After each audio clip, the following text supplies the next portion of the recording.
దేవుని నామమున ఎవరికి వందనాలు. దేవుడు మనల్ని ఇంత గొప్పగా జీవించేలాగా అంటే లోకం నుంచి వేరుపరిచి మనల్ని ఒక ప్రత్యేక జనముగా తయారు చేసిన విధి విధానాన్ని బట్టి మీ తరపు నుంచి నేను కూడా దేవునికి కృతజ్ఞతాస్తుతులు చెల్లిస్తూ ఉన్నాను. ఒకసారి కళ్ళు మూసుకున్నట్లయితే అందరము వాక్యం ఇప్పటి వరకు విన్నాం కదా, మంచి మాటలు విన్నాము. సొలొమోను గారు గొప్ప జ్ఞానవంతుడు కాబట్టి ఆ మాటలు మనకి సామెత అంటే ఏదో నవ్వుకోవడానికి ఉంటాయి, కానీ బైబిల్లో చూడండి సామెత మనకి గుణాన్ని నేర్పిస్తుంది, గుణ పాఠాన్ని నేర్పిస్తుంది, తర్వాత ఆదరణ కలిగిస్తుంది. వాక్యం అంటేనే ఆదరించటం కదండి, మనల్ని ఆదరించేది మనుషులు అనుకుంటాం, అస్సలు కాదండి. మనిషి ఆదరించి వెళ్ళిన తర్వాత దుఃఖం మళ్ళీ వచ్చేస్తుంది. ఎందుకని మనోవ్యాకులంతో ఉంటాము, చింత మనీ ఎక్కువవుతుంటుంది. కానీ వాక్యం ఒకసారి విన్నామనుకోండి, వాక్య ప్రకారంగా మనం ప్రవర్తించి మన జీవితాన్ని దేవుని ముందు పెట్టి మనం ప్రార్థనాపూర్వకంగా వెళ్ళామనుకోండి, ఎంత కఠినమైన శ్రమైనా సరే అలా క్రాష్ అవుతుంది. అర్థమవుతుందా?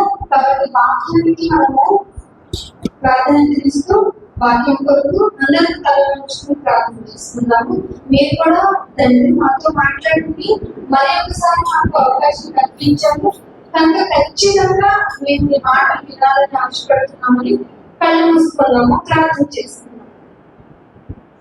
మహోన్నతుడా, పరిశుద్ధుడా, ఎంతో వందనాలు చెల్లించుకుంటున్నాను. అర్హతలేని మా పట్ల నీ కృపను నిత్యము చూపుతూ నన్ను నీ ప్రేమను ఎల్లవేళలా నాయన మాకు కురిపిస్తున్నదేమో తండ్రి. నాయన వరకు మంచి మాటలు విన్నాము.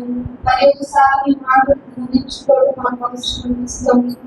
నాయన మీ మా మాటలు విన్న మేము ఆయాడుకొని నాయన మరింత జాగ్రత్త కలిగి ఈ పాడైపోతున్న లోపల నుంచి వేరుపరచబడిన మేము నాయన నిలబడకుండా వేదన చెందకుండా ఈ లోక వ్యామోహాన్ని మీద ముచ్చట చెందకుండా ప్రభావం ఏది ఉన్నా ఎలా ఉన్నా ప్రభావం ఎంత సాధించినా ఎంత సంపాదించుకున్నా అన్ని వదిలివేసి వెళ్ళిపోవాలి, అన్ని బంధం వదిలికొని వెళ్ళిపోవాలి. వెళ్ళిన మేము నైనా పరిశుద్ధత లేకుండా నేను చూడలేము. నేను చూడకపోతే మేలు మార్గం నరకమే కనుక నరకానికి వెళ్ళకుండా ఉండాలి అంటే నీ వాక్యం మాకు ప్రార్థనపూర్వకంగా నీ పాదాలు చెప్పాలనుకున్నాము తండ్రి. బిడ్డకు చెప్పడానికి ఆరోగ్యం నాకు నైనా మీ సమయోచిత జ్ఞానం ఎంతో అవసరం. అట్టి జ్ఞానంతో మీ మాటలు మాత్రమే నా గడుపుని రుచిలాగా నన్ను క్రమబద్ధీకరించండి. అలాగే నన్ను బిడ్డలు మరి ఏ వాక్యం అయితే వినాలని ఆశపడుతున్నారు, ఏ విధంగా అయితే వాక్యం వారితో మాట్లాడాలని అనుకుంటున్నారు, నన్ను దూరంగా ఉంచుకొని మాట్లాడమని మరి సహాయం చేసి వారైనా వాక్యం ఎత్తుకోబోయే వాళ్ళు ఉంటారు కనుక వాక్య ప్రకారం ప్రవర్తించడానికి మేమందరం మనసును సంసిద్ధం చేసుకుని భాగ్యం అనుగ్రహించమని యేసుక్రీస్తు వారి పరిశుద్ధమైన నామమున ఈ ప్రార్థన అడిగి పెట్టుకుంటున్నాం మా తండ్రి. ఆమేన్. Thank you. దేవుని యొక్క ఆలోచనకి ముందుకు వెళ్దాం. వాక్యం యొక్క ఆలోచనలోని మనం చూడాలి అంటే బైబిల్ అందరూ ఓపెన్ చేసుకుని ఉండడం అవసరం. అక్షరాభ్యాసం లేని వారు ఖచ్చితంగా నా మాటలు మాత్రం వినడానికి ప్రయత్నం చేయండి. వాక్యమే మిమ్మల్ని బలపరుస్తుంది, వాక్యమే మిమ్మల్ని స్థిరపరుస్తుంది, వాక్యమే ఆదరిస్తుంది. మన పాదములకు దేహం ఏంటి? వాక్యం. ఎవరు చెప్పారు ఈ మాట? సింహాన్ని చీట్ చేశారు తెలుసా? ఒక గొర్రె పిల్లని కాపాడుకోవడానికి సింహాన్ని చీట్ చేసిన పరాక్రమశాలి ఏమన్నాడండి? నైనా నీ వాక్యమే నా పాదములకు దీపము, ఆపదలను నన్ను ఆదుకునేది కూడా వాక్యం. దావీదు గారు ఎన్ని సంవత్సరాలు పాలించారు ఇశ్రాయేలుని? 40 సంవత్సరాలు. 40 సంవత్సరాలు పాలించిన దావీదు గారు అన్నాడు, నాయన నీ సన్నిధిని పోనీయద్దు, నీ సన్నిధి నుండి నన్ను పోనీకు నాయన, ప్లీజ్ నాయన, నీ పరిశుద్ధాత్మ నాలో నుంచి తీసివేయద్దు నాయన. ఇది నేర్చుకున్నారు ఎవరు? కుమారుడైన దావీదు గారు. సో మనం కూడా దేవుని యొక్క మాటలు జాగ్రత్తగా వినడానికి చూద్దాము. 20 minutes ఎందుకంటే అంతకు మించి మీకు చెప్పిన బొమ్మలు వెళ్ళదు. అది సైంటిఫిక్ గా కూడా ప్రూవ్ చేశారు. ఈ విషయాన్ని చెప్పాలంటే 20 నిమిషాల కంటే తీసుకోకండి, తీసుకున్నారంటే వాళ్ళు బొమ్మలో వెళ్ళదు, వాళ్ళు మంచి నిద్రలోకి వెళ్తారని చెప్తుంది. కాబట్టి వాక్యం చాలా అవసరం కనుక వాక్యం అనే ఔషధాన్ని మనం తింటూ ఆ అనారోగ్యమైనగా ఉన్నటువంటి ఆత్మని రోగం లేకుండా చేసుకున్నాం. ఎందుకంటే సంఘంలోకి వచ్చిన తర్వాత చాలా మంది అంటే ఆత్మలోకి అయిపోయారు. పాస్టర్ గారు అంటున్నారు కదా, బయట చూస్తే సాక్ష్యం చాలా బాగుంది, వెళ్ళకి వస్తుంటే నింపడుతుంది మాట. బయట చూస్తుంటే అబ్బా ఎంత మంచి సాక్ష్యం, బిడ్డ బాగుంది, సంఘానికి వస్తే అనుకున్నారు. కానీ లోపల ఎలా ఉంది? ఆ పంట ఎలా ఉంది కదా, పంట ఎలా ఉంటుంది కదా, మరి మారకుండా మేడి పండు చూడ మేలిమండు పంటలు చూస్తే గురువులు ఉంటాయి. ఇలా ఉంది ఇలాంటి క్రైస్తవ జీవితం. సో మేలుకోవాలి మనం. వాక్యం మనకు అందినప్పుడు బాగా తినేది, అదే బాగా అందినప్పుడు బాగా తినంటారా అంటారు కదా. ఫుడ్ బాగా దొరికితే ఏమంటారు? తినండి. ఎందుకు తినాలి? బలం వస్తుంది కాబట్టి.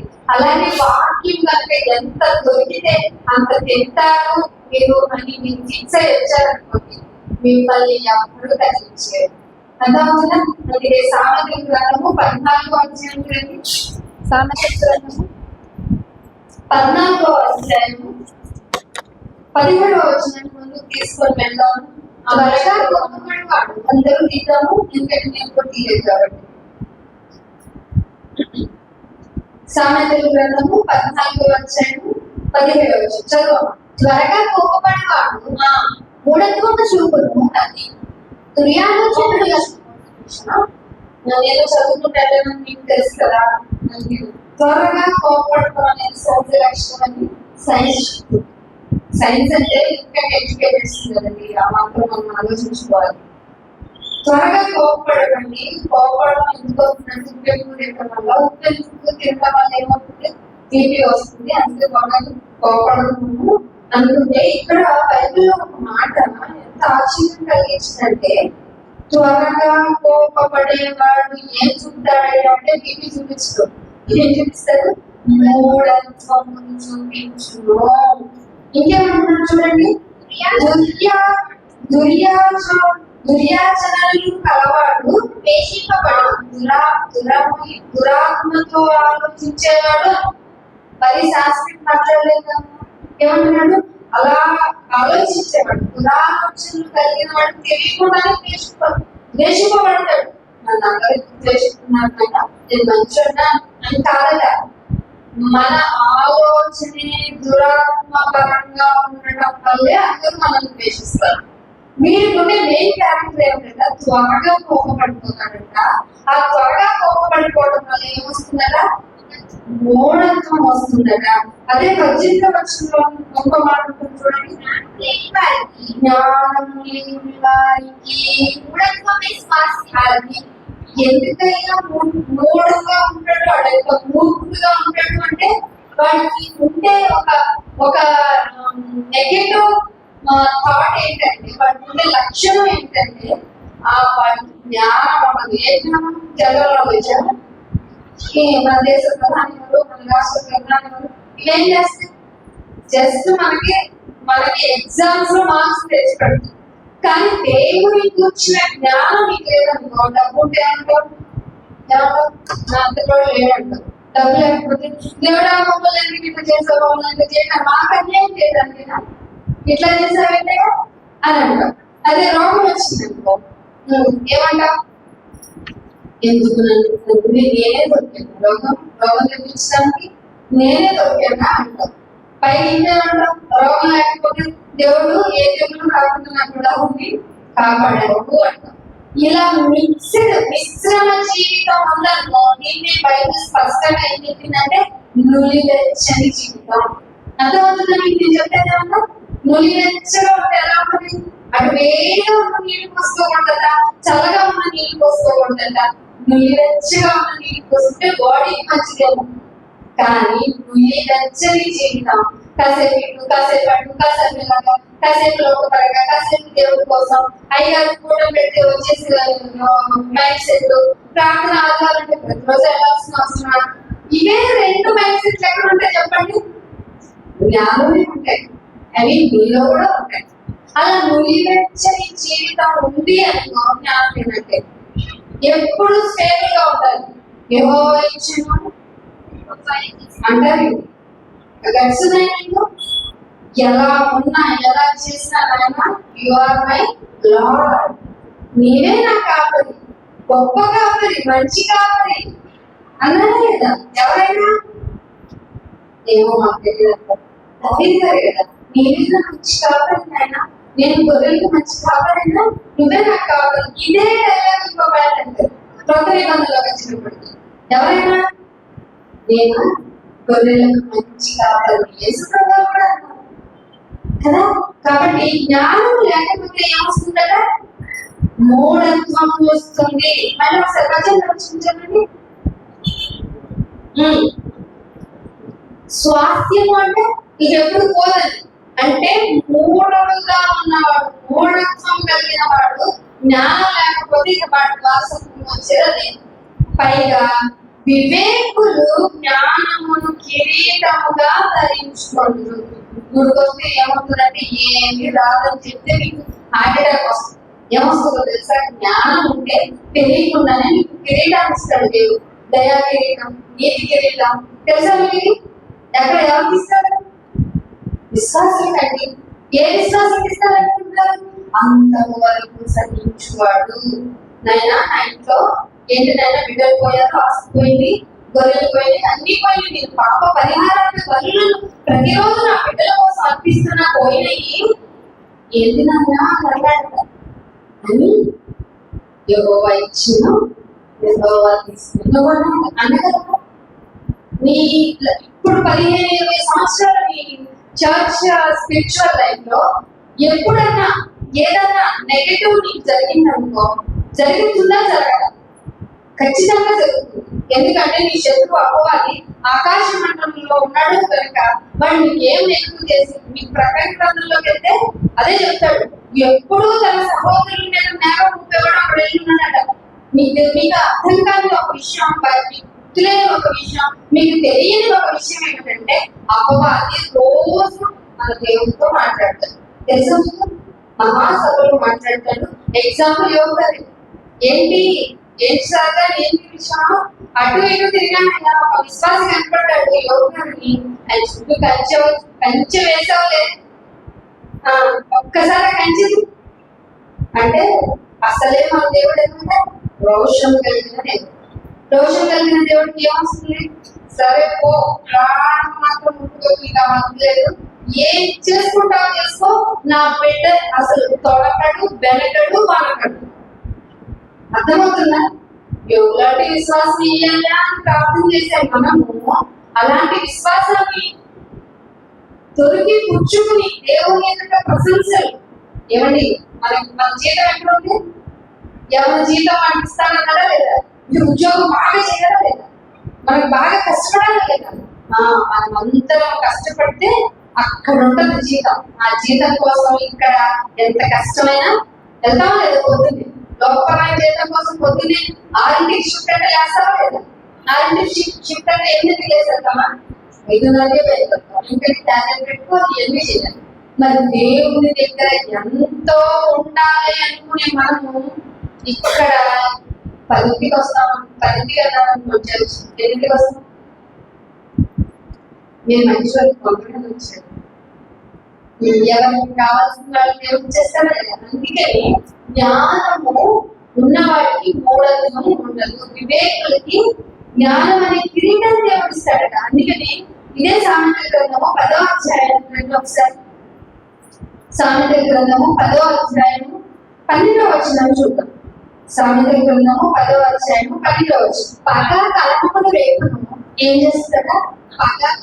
పగ చల్లగా అన్నారు అనుకోండి, ఏం చేస్తాడది? గుడ్లు పెట్టేసి ఏం సృష్టిస్తున్నాడ? కలహాన్ని పుట్టిస్తున్నాడు. ఎవరి మీద పగను పెట్టుకోకండి. ఏం చేయాలట? పగ కలహములు రేపును ప్రేమ దోషములకి అభయం కలస్. ఏం చేస్తారా? మీరు ఒకరితో ఒకరు ప్రేమ కలిగి ఉండండి అన్నాడా లేదా దేవుడు? అన్నాడా?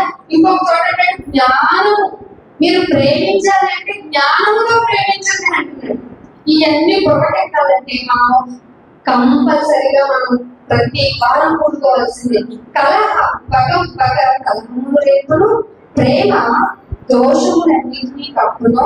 13వ వచనం అంటాడు, వివేకుని పెదవుల మీద ఏమనపడుతుంది, మాట్లాడదు, జ్ఞానము కనపడుతుంది. అందుకని మీరు ఎవరితోనో మాట్లాడాలనుకుంటే చెప్పేయచ్చు, జ్ఞానవంతులు కాదు. ఏ విధంగా? దేవుని పరంగా ఎవరన్నా మాట్లాడుతున్నారు అనుకోండి, పరమ కూతురు వస్తాయండి. ఏంటో మరి ఇంగ్లీష్ ఎక్కడ అర్థాలు పెట్టుకొని నేర్చుకోరు. బూతులు మాట్లాడుకోవడం ఉంటాయి కదా బైబిల్లో. బూతులు కానీ సరస్వతులు కానీ ఉపయోగించండి అన్నారు కదా బైబిల్. అయినా కానీ తెలియకుండా మాట్లాడుతూ ఉంటే వాళ్ళ జ్ఞానం లేదని అర్థం. అందుకే ఏమంటున్నాడు, వివేకుని పెదవుల ఎంతో జ్ఞానము కనపడును. అయితే బుద్ధి నేను వదిలేద్దామా అంటున్నాడు దేవుడు. బుద్ధి నీకు వ్యర్థమే సరైనది. అర్థమవుతుందా? మనం తీసుకోకూడదు, దేవుడు చేస్తాడు. బుద్ధి నీకు ఏంటంట వ్యర్థం.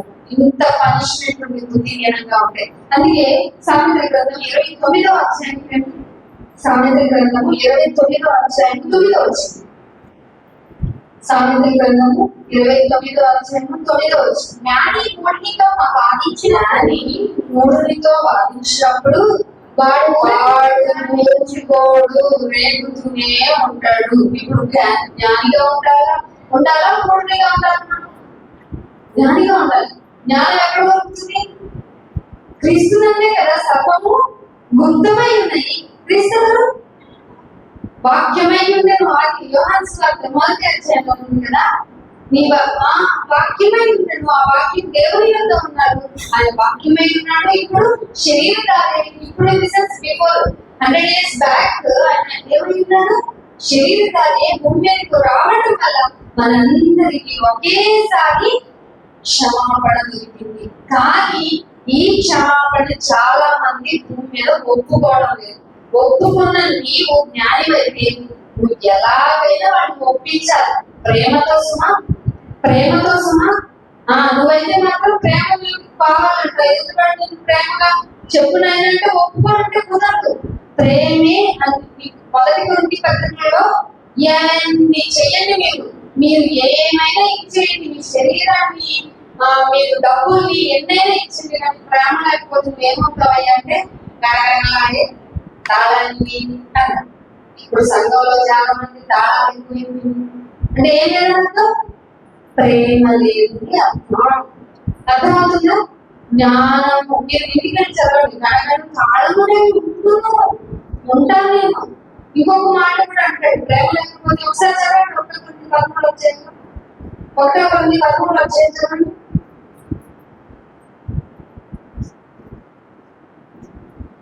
చాలా చెప్తాడు, కృపావరం ఉన్నా, భాషలు ఉన్నా, లేకపోతే వేరే పోషణ కోసం ఆస్తి మొత్తం ఇచ్చిన, ఇంకా శరీరాన్ని కాల్చడానికి ఇచ్చిన, ప్రేమ ఎప్పుడు వచ్చినట్టు ప్రేమ లేని వాడినైతే నాకు ఏంటి యూస్?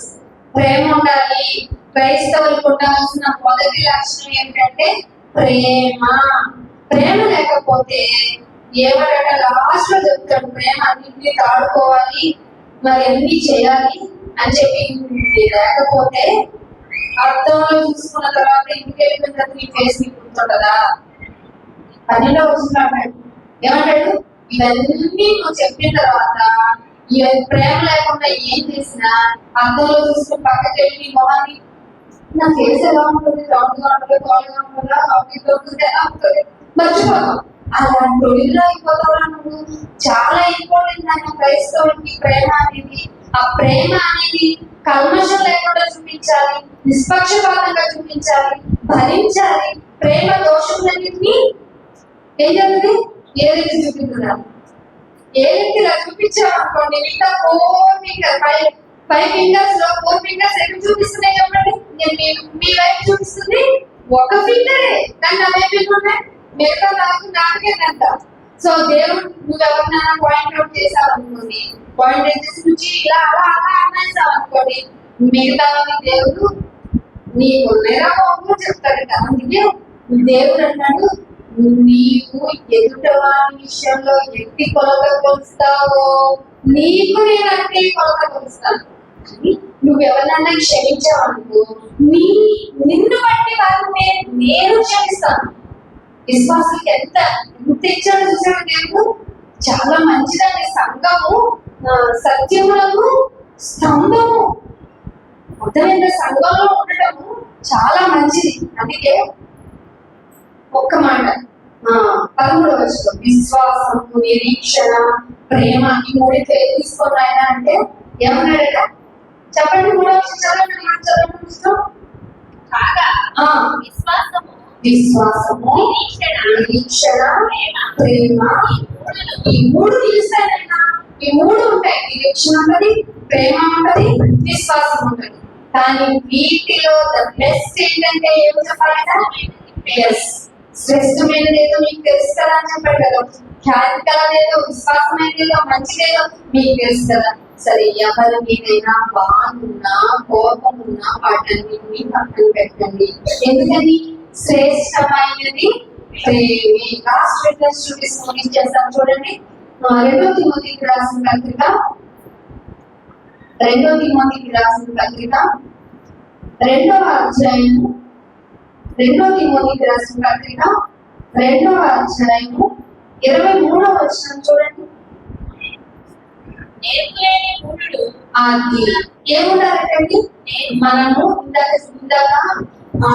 సామెతలు 27లో చెప్పారు కదా, సమయోచితమైన జ్ఞానమే నేర్పరితనము. మన వాడుక భాషలో నేర్పరితనం అంటేనే సమయోచితమైన జ్ఞానం. ఎప్పుడు పడితే అప్పుడు ఎలా పడితే అలా మాట్లాడేస్తాను. ఏంటన్నా గొడవలు నీకు సరిగ్గా మాట్లాడుతున్నావా అంటాం. ఇక్కడ ఏమడుగుతున్నాడు, నేర్పులేని మూడులు వితర్కములను జగడములను పుట్టించుదని. ఏముండాలట? ఏముంటే ఏముంటుందట? నేర్పు లేకపోతే వితర్కం వస్తుంది. ఆ వితర్కం ఏం పుట్టిస్తుంది? గొడవనే పుట్టిస్తుంది. కనుక ఏది అతివాన్ని సంఘస్థులైనా సరే, అర్థమవుతుందా? సంఘస్థులైనా సరే విసర్జించు అంటే వాళ్ళతో దైవికమైన సంభాషణ మనం స్టార్ట్ చేయలేము. ఎందుకని? వాళ్ళు జగడాన్ని పుట్టిస్తారు. అర్థమవుతుందా? ఇంకేమంటున్నాడు? సత్య విషయమైన అనుభవ జ్ఞానం. ఇది ఇంపార్టెంట్ అండి. అనుభవము చాలా అవసరం. ఎందుకంటే ఏదైనా జాబ్ కానీ పని కానీ ఏమని ఏదో అనుభవం ఉందని అడుగుతారో లేదా? ఎందుకని? ఏది ఎక్కడ పట్టుకోవాలి, ఏది ఎలా చేయాలి అనుభవం లేకపోతే నీకు అసలు నువ్వు నీ ఉద్యోగానికి అర్హులవి కాదు అంటారు. అదే అనుభవం ఉందనుకో, దేవుని పనిలో కూడా నీకు విశ్వాసాన్ని అభివృద్ధి చేస్తుంది. మీరు ఇంటికి అపోస్తుల బోధలో ఏముంటుందంటే ఇంటికి స్వార్థం చెప్తూ ప్రార్థన ఇవన్నీ ఎడతెగగా చేస్తూ బాగా ఆత్మయంతో అభివృద్ధి కావాలని ఆయన అడిగారు. ఎప్పుడైనా ఈ చింతన మీకు ఏమైనా తగ్గిందా? సమయానికి వచ్చేసాం, చేస్తాం, వెళ్ళిపోయాం, బాగా తీసేసుకుంటున్నాం, వెళ్ళిపోతున్నాం. ఇదేనా మన ప్రొసీజర్?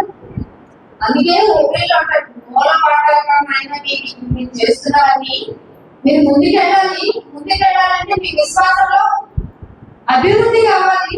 అది నన్ను పరీక్షకు తీసుకువెళ్ళినప్పుడు నేను నిలబడాలి. పరీక్ష ఎందుకు ఏం చేస్తారా? పరీక్ష నిరీక్షణ ఓర్పు, పరీక్ష నిరీక్షణ ఏంటి? యేసుప్రభు వారు తొందరగా వచ్చేస్తున్నాడు. ఈసారి ఎలా వచ్చేస్తాడు? ఆయన కోదమ సింహం అంటే స్పీడ్ పట్టు క్యాచ్ చేయగలమా? చాలా కోపంగా ఉండదు కోదమ సింహం. యాజ్ పర్ రూల్ లేకపోతే ఆ కోదమ సింహం మనంతా తొలగాలి చెప్పేస్తుంది. ఇదే విశ్వాసంలో చివరి వరకు ఉన్నామంటే ఏం చేస్తుంది కోదమ సింహం? మనందరినీ తీసుకొని వెళ్ళేటట్టుగా అప్పగించేస్తుంది. ఈ భూమిలో అయిపోతుంది. ఈ టైం వచ్చే వరకు నీ విశ్వాసంలో అభివృద్ధి కావాలని ప్రార్థన, విజ్ఞాపన, కన్నీరు, వేదన, రోదన కంపల్సరీ నీ లైఫ్ లో ఉండాల్సిందే. తిరగొట్టబడింది అని గురించే దేవుడు ఆలోచిస్తాడు. దీనికి నలిగిన హృదయములకు ఆయన దగ్గరగా ఉన్నాడు. నాకు ఏం బాధ లేదు తినేసుకోకున్నాం అనుకో, ఏం చేస్తుంది? నిద్ర వచ్చి మాకు వచ్చి ఏం ఉండదు. ఒకరోజు నీ దేవుడు నీ గుడాలను మొత్తాన్ని చుట్టేసిన నువ్వు మాత్రం ఎలా ఉన్నావు తెలుసా? ప్రారంభంగా అనుకుంటావు. తెగులు నేను చుట్టిందంటే 2 రూల్స్ ప్రకారం, ఒకటి సాధారణ పర్మిషన్ అడిగి ఉండాలి, లేదన్నా నీలో అయినా తప్పు ఉండాలి. ఇవన్నీ సరి చేసుకోవడానికి మనం టేబుల్ దగ్గరికి వస్తాం. టేబుల్ దగ్గరికి వచ్చిన తర్వాత ఆ రోజు నుంచి అంటే ప్రీవియస్ మనం సంఘానికి వెళ్ళాం కదా, ప్రీవియస్ మనం వచ్చాం కదా పోయిన వారం, అప్పటి నుంచి ఇప్పటి వరకు మన నాలుక ద్వారా ఎంత మూఢత్వాన్ని మనం చూపించామో, లేదంటే మన జ్ఞానం ద్వారా ప్రేమతో ఎంత మంది మనం కాపాడుకున్నామో పరీక్షించుకోవాలి అన్నాడా లేదా?